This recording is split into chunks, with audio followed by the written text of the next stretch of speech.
Hello and welcome everybody to another episode of the cEDH cast. My name is Ian, and with me as always is my co-host Braden. Hello.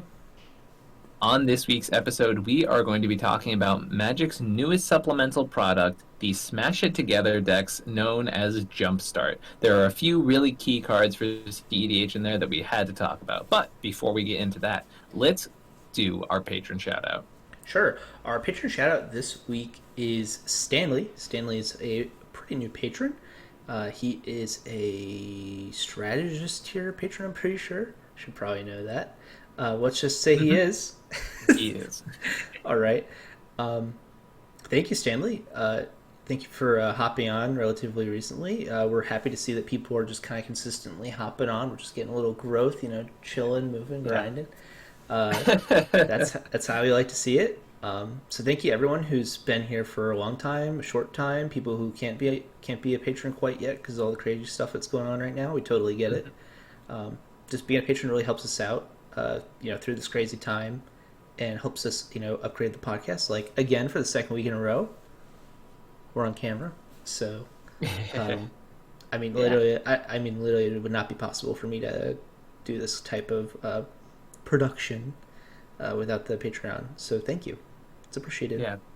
Yeah, everyone, we really appreciate all your time and your energy and the support it gives the cast, and we can, keep making it bigger and better. So Yeah. Speaking of bigger and better, us getting bigger and better, we recently became YouTube partners, is what it's called. Woo! So we hit the 1,000 mark, and now we get to do streams with big, boldy text that people pay money for, and other cool stuff. So it's pretty exciting. Yeah, that subscriber goal we were aiming for a long time was really awesome. We finally got there. We have some stuff in the works allowing us to get to a place where we can provide more and more content for you guys. So, and the more attention we get, the more we can have special guests, like someone coming on later this week, who you'll have to tune in next week to find out about. I am so excited. Yeah, it's pretty fun. All right.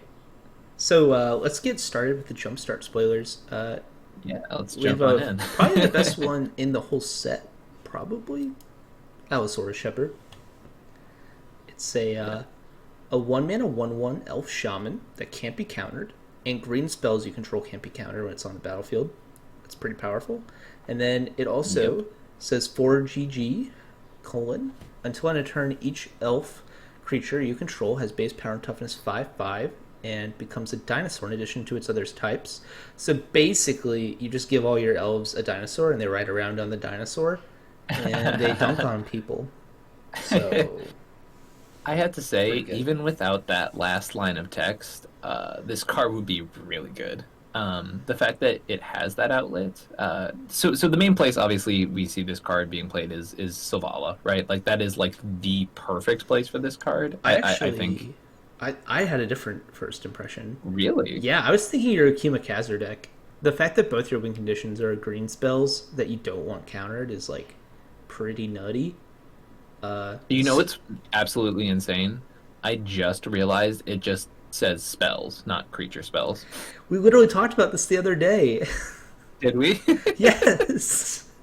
And you were like, I don't know, Hermit Druid doesn't get countered very often, so I don't see it being that good. I was like, Yeah. I guess. I didn't realize the food chain also did not get countered. That is pretty okay. Yeah. Yeah, you play your food chain, exile the Allosaurus Shepherd, I guess. I don't know. Sure. Yeah. Probably not. Probably not. But yeah, no, it's pretty strong. I already have Destiny Spinner in that deck, and any effect that basically goes from, the fact that like Vexing Shusher, this also cannot be countered is like absolutely insane, right? Yeah. That definitely tips it onto the next level. And being a 1-drop is like pretty useful in a deck that Definitely. has a lot of dorks that produce mana. Hmm. Hmm. The fact that it is a 1-drop means that it can be used as like food chain fodder, which happens sometimes. Yeah. Where sometimes you like have a single dork in play, and you're like, oh, I need to ritual out Mist Griffin or something. Right, right. And so like this can actually help you do that, which is pretty important. Yeah. Or like a squee, or I guess not a squee in your deck, or a Eternal Scourge. Mhm. So Yeah. being a dork, like a Veil Summer that's also a dork, is like if you try to think of it that way, it's Yeah, it's not pretty really, crazy. but it's sort of like that. That's Yeah, more pretty like an powerful. Autumn's Veil, but yeah. Yeah, it's like an Autumn's Veil. It's a dork, which is like pretty Yeah. good. Yeah. I and as I was saying before, the Savala people have been talking about it a lot. So not only does this card allow you to basically go through your line protected from any counter magic, it also acts as a mana sink for little problem, creating tons of mana. So being able to also pump your creatures with this effect, being able to pump Zavala itself it's pretty nice. I wish it untapped your elves so it went infinite with Priest of Titania, but maybe I'm Oh too greedy. gosh. I'm too greedy. I know, I'm too greedy. Yeah, I feel like that would go infinite pretty easily, right? Oh And then yeah, yeah. I I think mean, can you imagine? uh, You're just like, I'll make all yeah, my elves infinite mana, yeah. and then Well, I I'll don't kill know, you with Braden. them. Elves decks making 6 mana doesn't seem likely, right? Not like Priest of Titania can do that by itself a lot of the time. Yeah. Although I'll get laughed at for suggesting playing 6 drops in cEDH, so I don't want to hear about it. Oh no. Oh no. We skip ahead. All right. Pause the recording. Let me rant, then restart. Okay. So, I mean, that's the main places I see this card. Decks that have win conditions that are pretty heavily green. Yeah. There's like the most moderate temptation to play this in medium green, because we are on so many Mm, green cards, and the fact it does, do the ritual mm, thing with Gaia's Cradle, and it's just it's like close but no cigar. I think we just aren't interested in this yeah. effect. However, if you were to play like the Kraken deck I brewed recently, or maybe a teamer version of medium Yeah. green where you're on like Thrasios Crom, and you're like way Yeah. more in on Seaborn Muse because like you just don't have like the disgustingly broken win conditions Sure. that Yeah. a console allows you to have. I can see this card becoming more valuable because like resolving the Seaborn Muse becomes like Yeah. way more important, or even just like resolving a Veil of Yeah. Summer. I do really like this in the Kydel Thrasios brew that you worked on last week. Yeah. I think there are some problems with it though. Like the fact it just does Mhm. nothing, doesn't really progress your plan. It's like a protective spell. It's like a silence almost. Yeah. Um, this card is very close to silence, and I mean silence is broken, but one of the broken parts of silence is you can just time walk someone sometimes, Yeah. Yeah. and also you can use it as like bait. You can't really Hmm. use this as bait. They're just gonna be like, oh, I guess I lose, uh, unless your counter is like, unless your win conditions aren't green. But Right. yeah, I feel like this card has a lot less play with it. Where like a lot of the like Veil Summer. Oh, guys, I'm just cantripping. Yeah. Yeah. Let Then it you win. Right. Yeah. resolve, Yeah. and then you just win. There's like a lot less of that going on. Hmm. Maybe I'm Hmm. just too picky. Maybe I just like my broken cards too much. I don't know. Yeah, I've had a lot of success with Destiny Spinner, so seeing an effect like this that's very similar, Yeah, I at believe least it. for me, has inspired. It's inspired me to look at this card pretty heavily. Yeah, and at 1 mana, it's like absurd. Yeah, yeah. The efficiency is definitely there. And you do get the body for Timna, like and other stuff, but a 1/1 is not very Mhm. impressive. So, but Yeah, we'll I don't say know the same many about of them dorks. now. We'll Yeah. jam Elvish mystics into people's combat stuff. So I don't know what I'm talking about. All right, let's go to the next one. Yeah. All right, it's Tiny Ah, Bones. love this card.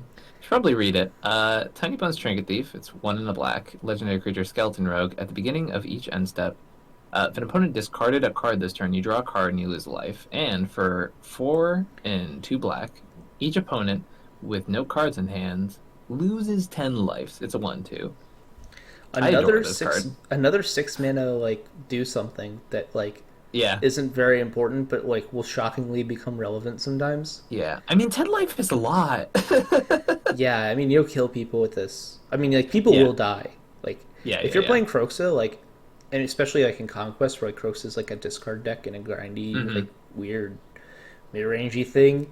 Like if you're Right, playing right. Croxa that way, I think like Tiny Bones is nuts because you're just cantripping and then you're Hmm. pressuring people's Hmm. like ability to draw cards. Chain of Smog is Yeah, just like, all right, everyone, discard your hands. All right, let's all take 6 or yeah, take 10. yeah. Sorry.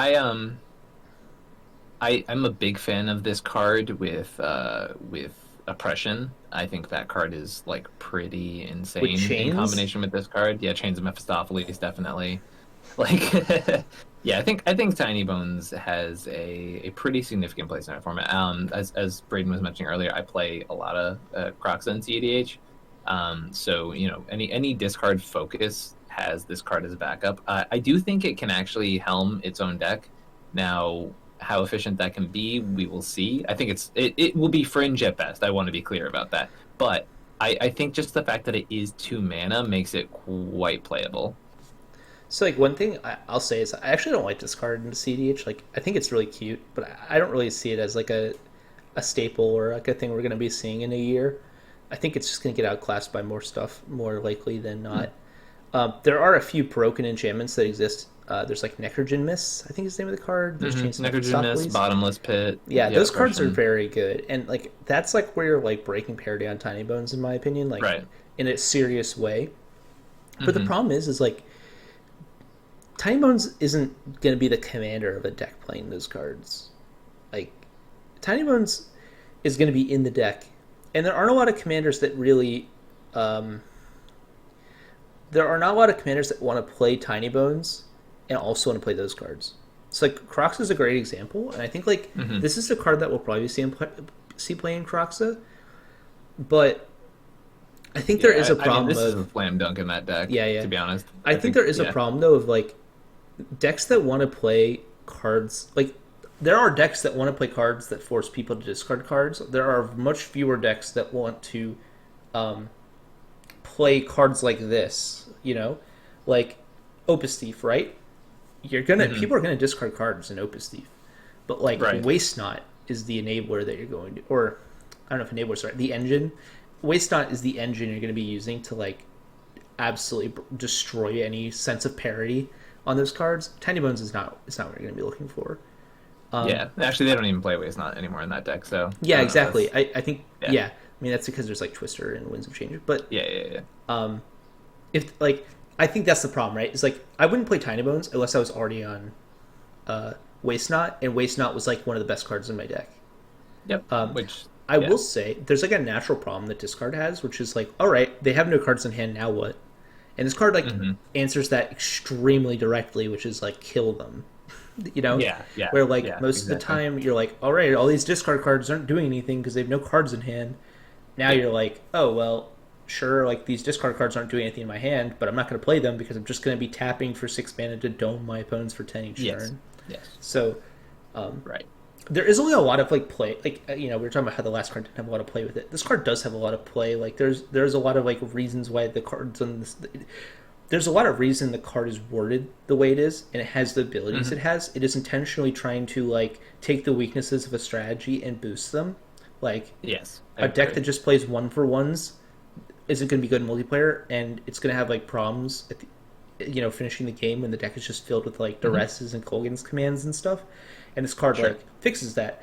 The deck's going to have a hard time closing out the game because so much of its like deck doesn't actually do anything once they do have no cards in hand because the whole point is to get them Hmm. there. All right, well now you have a way Yep. to end the game. So I think this is like a fascinating design, but I think in terms of like being a CDH staple, I think it fails to get quite there. No, I don't think it's a staple by any means. But anytime you are attempting if you're in the fringes of the format and you are attempting discard as a relevant part of your deck, for example, Nath, Croxa, things like that, which have all seen sort of fringe play, I think this is a slam dunk in that specific niche. Yeah. Yeah, I think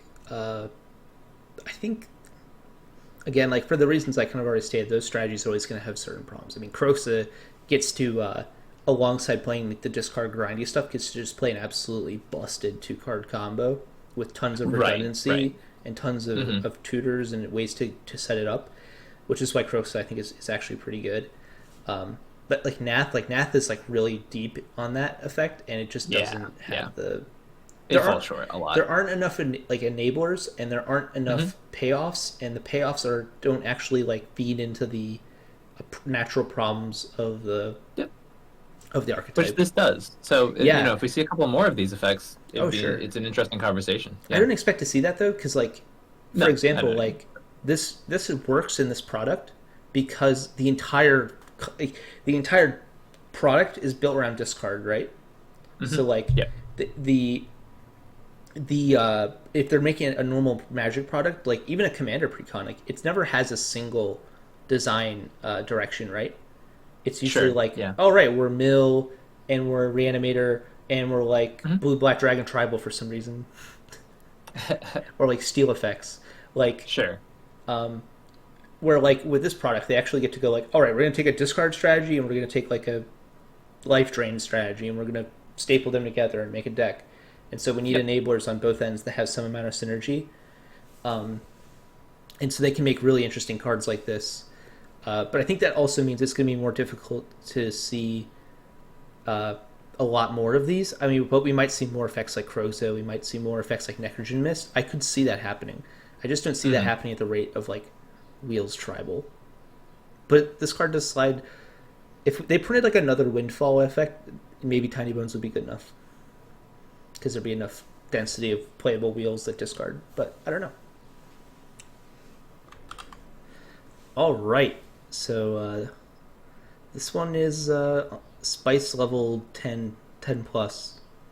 Yeah, so the only reason this one's on here is because, as anyone who's been in the format long enough can probably tell you, Marath has been at the very fringes of the format for a very long time. And this is the most efficient version of this effect, apart from like Unbound Flourishing, that they've had in a long time.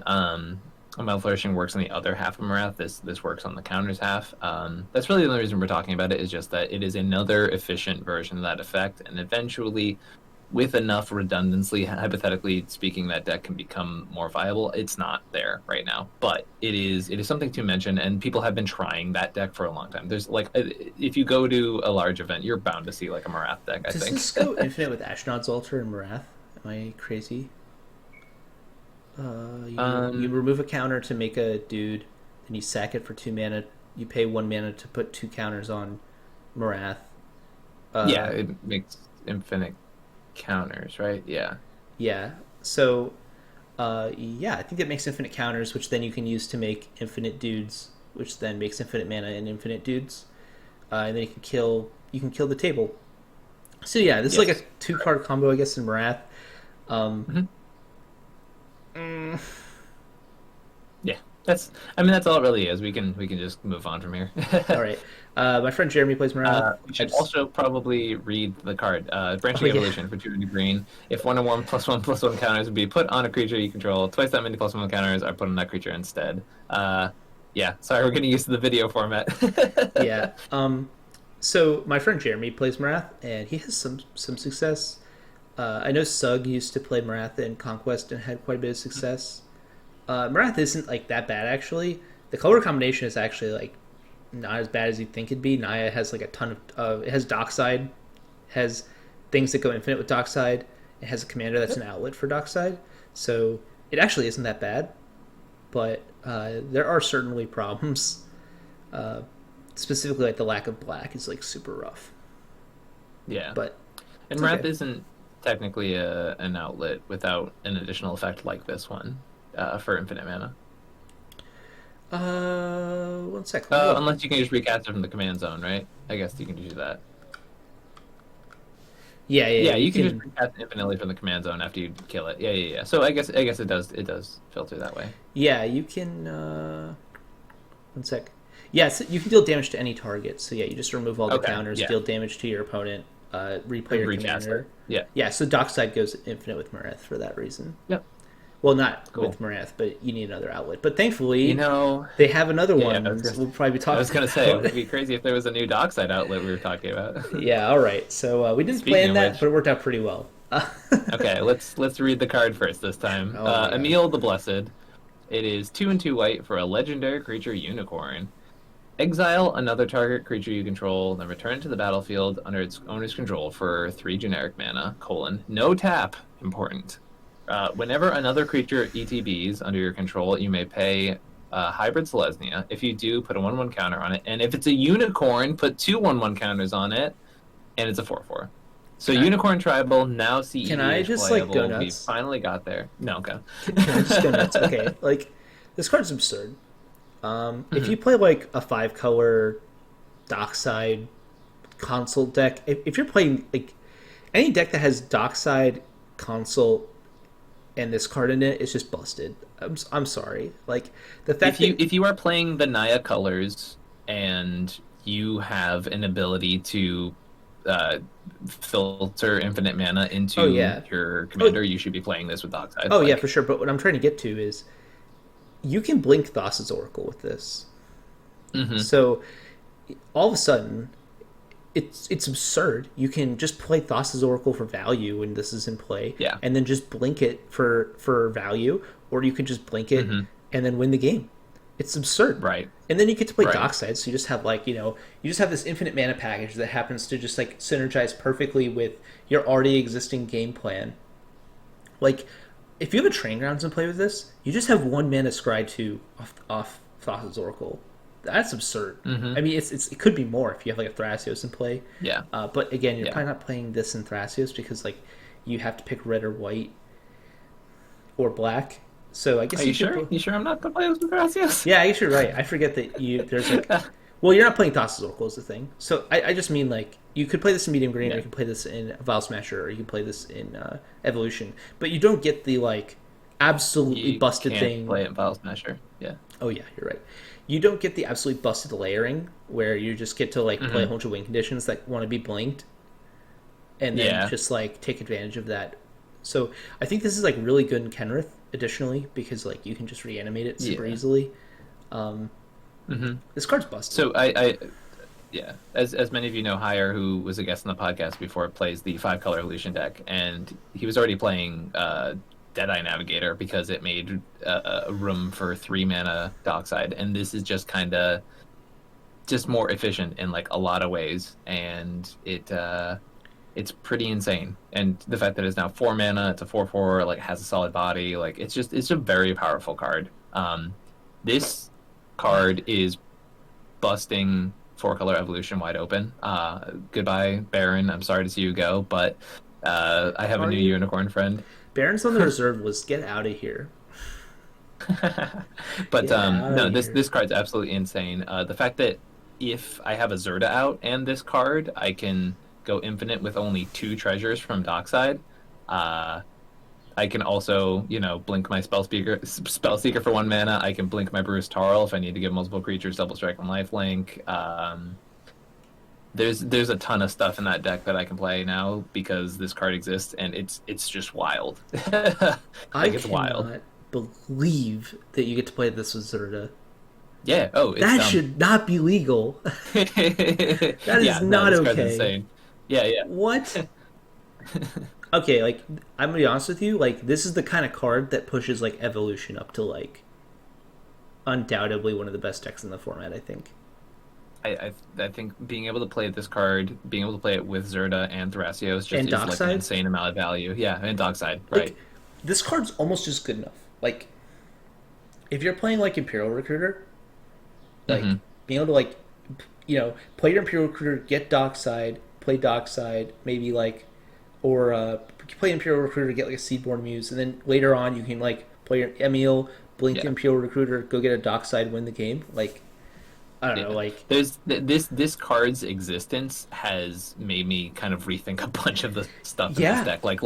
I'm just gonna start playing more creatures that can be blinked now. Like it's yeah. pretty crazy. Or like Spellseeker's value in medium green has to be Yeah, completely reevaluated. Like, is that card yeah, so good that we just tutor for it and then play Emil and just try to play like a Spellseeker grind game where just like, yeah. all right, get Emil, get Spellseeker, we win the game through just an Right. absolutely absurd amount of card advantage in card hmm selection. hmm Like, that's not like you're not going to win the game really on the spot, but like you can just get like Demonic Tutor in console or to consult and Tainted Yeah, Patch and just win the game right there. yeah. Like, I mean, with these mid range decks are all about leaving up X amount of colorless mana, right? So instead of now just looking at 2 cards with Thrasios, you get to dig through your deck with a Spellseeker in this card. That's insane. The fact that you can just tutor up any of these 2 or less CMC spells when you have those two in combination, like this card is breaking a lot of decks. I think. yeah, and to be honest, like I could see a world where we come out of this like following like out of the summer of this season, and we come into a world where we're like, all right, we've tested Imperial Recruiter, we've tested Spellseeker, we've seen how good they are, we've tested the other recruiter, the guard, and we've seen like, all right, MEL is just good enough to play. We don't need to play anything else into it. I mean, we're already playing Spellseeker, so now we just play Spellseeker and MEL, and we're just happy that we like get that for free. Where like Totally. medium green might just say like, okay, this card isn't good enough for us. Like it's something we had to evaluate, Yeah. but like after testing, we found that like we just don't play enough ETB stuff, and the protection isn't valuable enough. So like I think that's the thing we haven't mentioned yet is also that this just protects any permanents you have in play. Like Yeah. Yeah. that's like absurd. I mean, we didn't even get to Which is that. great. So if you think about Seaborn Muse, right, one of the biggest things that happens with Seaborn Muse is that it does often resolve because of the low amount of creature counters in the Mm-hmm. deck, but it will often resolve after a small counter war, and then we will be in the situation where, and then it just get abrupt decayed. Yeah.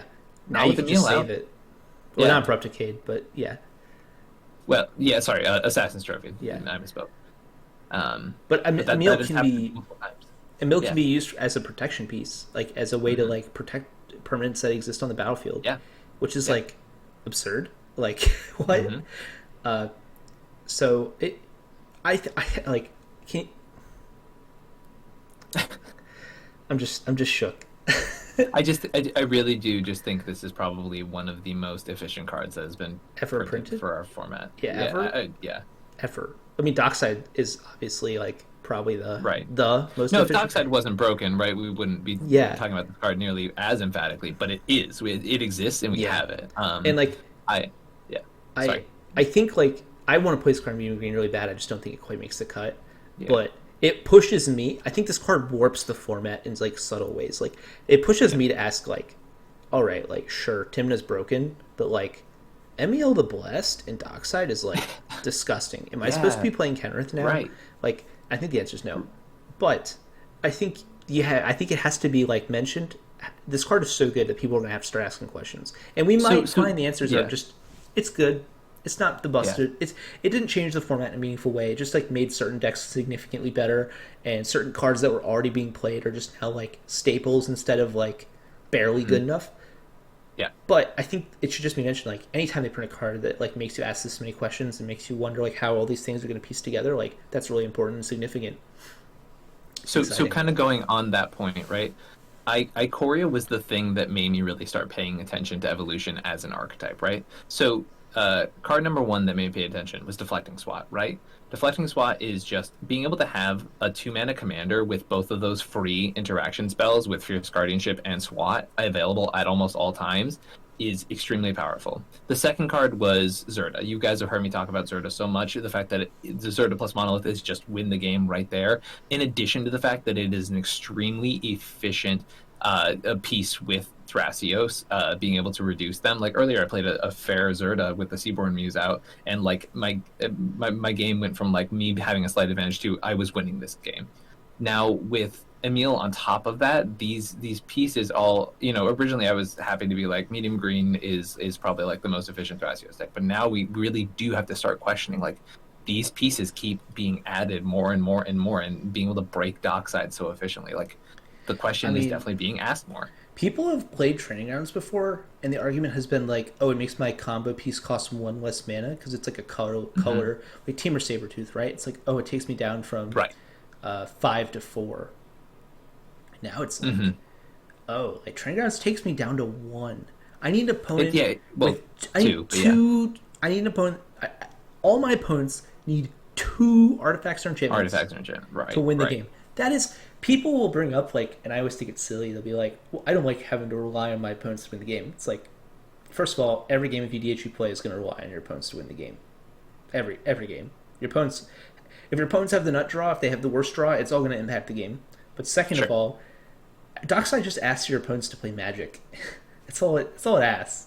Now it's like it asks your opponents to have had a single turn. That's like the bar now. Like Yeah. they're Right, because I have to say, like Baron takes 6 to go infinite, and I have Yeah. had many games where it is just like 1 or 2 short. yeah. This removes that from the question. Yeah. like 4 is no. like 4 is Yeah. nothing, Yeah. and 3 is like really nothing. Like that's why. Yeah. What has Hire been playing again? Deadeye Navigator. Deadeye Yeah, Navigator. That's why Deadeye Navigator has been getting some looks. Still yeah. think it wasn't quite. It was. It was. I'm It not is sure if that was specifically, correct. I feel like, good in that single deck. Maybe To be clear, being able to yeah. reanimate it is pretty cute, but Yeah, it's I the think fact that this he just will get it on absolutely instant just speed. like demolishes that card. It's not even like Yeah, close anymore. yeah, Like this is just the nuts. yeah. So yeah, I don't know how much we want to talk about this card, but I We've talked about expect a good amount, but yeah. yeah, it's just so good. Again, I want to be clear. In we could this deck could only be seen play in Naya decks, Naya plus decks in like Marath, but not really. Like Bruce Tarl, Thrasios decks. Like this is the kind of card that could just be see play there, and it just ended up not being good enough for other archetypes. But it's like the rate is just absurd. It's like And I think in those decks specifically that can abuse this, like 5 color mid range decks that play Dockside or Bruce Dacios, like I cannot express words to how powerful this card is in that strategy. So I can yeah, only imagine that this is not the end of the story of this card. I just think it's insane. yeah. I mean, what are they thinking? That rate, 3 colorless, like Yeah, yeah, what? yeah. Okay, There's some pretty dumb stuff. let's head to the next one. Yeah. All right, All right. Muxus the Goblin Grandee. This Yeah. card is For spice. Yeah, for 4 and 2 red, it is a legendary creature, Goblin Noble. That's a new creature type. When Muxus Goblin Grandee enters the battlefield, reveal the top 6 cards of your library. Put all Goblin creature cards with CMC 5 or less from among them onto the battlefield, and the rest in the bottom of your library in any order. And when it attacks, it gets 1/1 to the end turn for each goblin for each goblin you control. So there's a couple things to talk about here. Obviously, this is 6 mana for a pretty wild effect. One thing to note is that it is an enter the battlefield ability. And for those who've been playing Legacy for a long time, they'll be familiar with a card called Goblin Lackey or Warren Instigator. And those allow on combat damage for goblins to be just dropped out of hand. That is something to note. Conspicuous Snoop, being a new card in our format, also has made goblins get like a bit of a boost. And I know, Bryn, you wanted to mention a bit about this card. Is there anything you had particularly in mind when you saw it? Oh, I just think it's interesting that you have a commander that goes infinite off of a imperial. What's the name of the Goblin Recruiter? Mm-hmm. If you just resolve a Goblin Recruiter and then cast this card, you win the game. Sure. Assuming that you don't have like Snoop. Yeah, I guess Snoop has to be in your hand or in exile or in the graveyard. No, because I think you can. If you cast this, you have Skirk Prospector as part of Oh your yeah, pile. yeah. You can make a red, get Torch Courier, give Snoop haste, and just Oh, I win just the game. meant like just shooting it into play. You know, it has to be in your hand. It just has to be. You just have to have access to Snoop. That's all it takes. You mean Recruiter? Yeah. No, I mean like once the recruiter is resolved, you need to be able to put Snoop on the battlefield. So if he's in Right. exile or the graveyard, it's gonna I'm be a saying problem. you can. So if it's in your library, you can just get it with the recruiters. Yeah, Put it on yes. top. I'm saying Yeah. if it's not in your library and not in your hand If it's not in your library, okay. or Okay. on the battlefield, so it's on the battlefield, you don't need to worry. You're already Right. gonna win the game. Right. So yeah, I think this is. I think that's interesting. 6 mana is too much. That's It's a too lot. much mana. It's a lot. Uh, Yeah. And I think we already talked about how I think there's like already probably a better way to do Snoop. I think like the mono Mhm. red grants is like perfectly fine. Yeah. There's also, you're working on Winota, Yep. Yeah. which is cute. I mean, the fact that there's a mono red combo line that's just so efficient now actually does help Boros quite a bit. Yeah. Not Yeah. sure if it gets you quite there, but No, it's not cute. not sure about that deck either. It's a spicy brew, but Yeah, I wonder if it's no. there's like a feather deck that plays this combo and then plays blink spells so that you can like blink your recruiter if they like Oh try to no, interact with Feather's it. coming back. Nah, it's just like something I was thinking of. Um, Yeah. No. but yeah, I think this is too much, but it's cute. I'll put it this Yeah. way: someone will go onto the cEDH Facebook page, comment here's my cEDH deck, and it'll be this guy plus recruiter combos, and I'll have to be like, yes, there is a way you could build this deck. It will Yes. not be very good, but Yeah. you will win the game when your commander resolves. Yes. That's about it. So If you look at it as like never mind. I was gonna say like 8 mana 2 card Godo. It's still bad. no, It's just just play bad. Godo. Yeah, let's play Godo. Notably, Godo, not a goblin, should be a goblin. A barbarian. Uh, he's a bandit warlord, and we have to accept him just the way he is.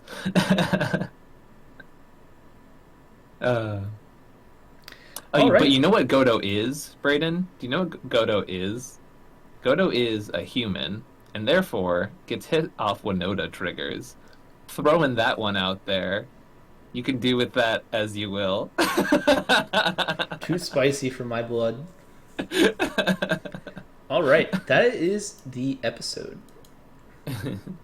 Yeah. That's all the spoilers we have for this episode. Oh, one thing to note, not only is Jumpstart a set with original cards, not many original cards to be clear, but it also has some notable reprints, notable for cEDH specifically. So there are 4 cards I just wanted to mention. If you were looking to pick them up, this is a really good time. These will not come in foil, so if you're looking for a new foil, sorry, you're out of luck. However, Linvala, Keeper of Silence, which has been an amazing utility piece lately for a lot of mid-range mirrors. Ristic Study, obviously an amazing part of our format, kind of warping our format at the moment. Craterhoof Behemoth, a great payoff if you're playing decks like... does Savala actually run Craterhoof? I don't know. I know Yisan definitely does.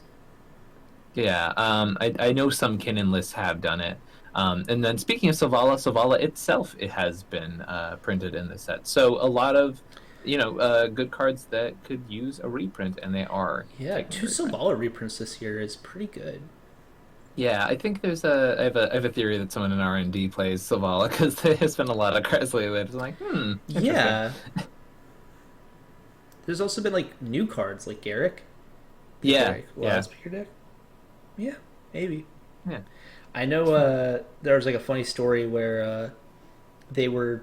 This is like I don't know if we need to include this, but there's a funny. This just made me think of it. Is a funny story that Cam from the Lemony Experts told me is that he was told by someone in R&D that Najila was almost a 4/3 instead of a 3/2, and it was the last change in the set was the stat nerf from a 4/3 to a 3/2. That card would be destroying our format right now. It might be as a banned four- in Commander. Like I think Najila is a card. If they like next announcement comes out, Najila banned from Commander.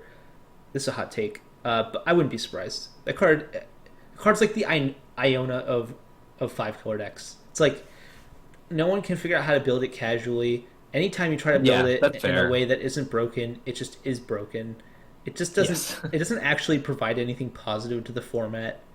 Um, it does in cEDH. I think the deck's sweet in cEDH. But Yeah, to be clear, we're talking about, the actual bannings of this format happen from a casual Yeah, yeah, perspective, yeah. so we were talking about that perspective. I tried building an Is It Spells Najila deck where the idea was like I'd play extra turn spells and X spells and like Oh, that's make fun. tons of Yeah. mana and then use it if I like ran out of like cards to like pay X spells into. I just tap Najila, like I tap with Najila, take a few extra combat steps and like maybe win that way. And multiple people told me it was a cEDH deck. Um, the only cards in it that weren't blue or red were uh,